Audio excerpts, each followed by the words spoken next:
Matt, obviously not the result you'd have wanted on Saturday, but how good was it to be back? Yeah, it was great to be back. It was a test for the lungs as well. I was certainly struggling a bit at the start of the game, but when I got my second wind, it was all right. And I suppose the important thing was that I came through injury free and got that bit of match practice under my belt, which was sort of vital leading into this week. As you sort of don't want to be thrown into a cup final having not played rugby for a couple of months. So it was great to be back. And onto the final, as a Scottish international, you'll of course be more than familiar with Murrayfield. How much will that benefit you on Friday night? Yeah, I mean, it's a nice thought. I mean, it's a place I'm really comfortable with.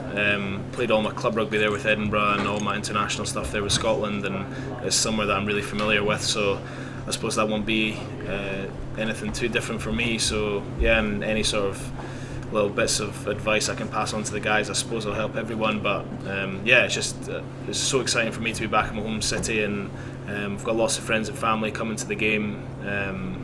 So it's really, really exciting for me.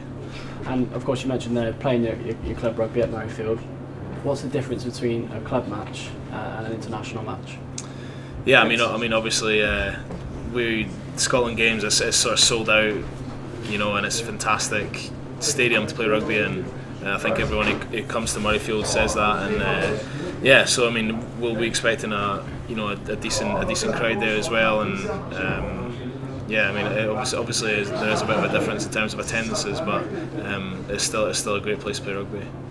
And of course, a lot of the guys here are part of the squad that won this tournament in 2015. You weren't, but how much would it mean to be a part of the team that won the 2017 Challenge Cup? Yeah, it's massive. I mean, we don't get the chance that often to win silverware as a professional rugby player. It's sort of few and far between, and you have to be sort of the right club at the right time, and it's a bit of luck involved as well. So any time the chance to win some silverware comes along, you've really got to grasp it with both hands, because you never know when it's going to happen again. So that's the sort of attitude we're taking into this week, albeit we've got other motivations to qualify for the Champions Cup next year as well. But first and foremost, it's a chance to win a trophy, and I can't remember the last time I won a sort of cup final as a rugby player, even from sort of junior rugby. So it's really exciting. And you mentioned obviously it does give you, if you win it, another route into the Champions Cup. Does that make it more important for you? It sounds like an obvious question, but does it add an extra sort of motivation? Yeah, I mean, you can't go into games thinking about too much of sort of external stuff like that, but I think for us to be playing top flight rugby at Kingsholm next year is really important for the development of us as a team, especially the young guys who haven't played at that level before maybe. Playing against some of the best teams in Europe week in, week out will be fantastic for us. So we're all really dying to get into that competition next year. And presumably, get my words out, you'll have a look at Stade Francais during the week. But how much do you already know about the likes of the threat they have, Sergio Parisse being their biggest name? How much do you know already about your opposition? Yeah, I mean, just from watching rugby over the years, they've been one of the top teams in France, and having a good look at them the last week or so, that hasn't changed much. They've been slightly inconsistent this year, but they've got real danger all over the park.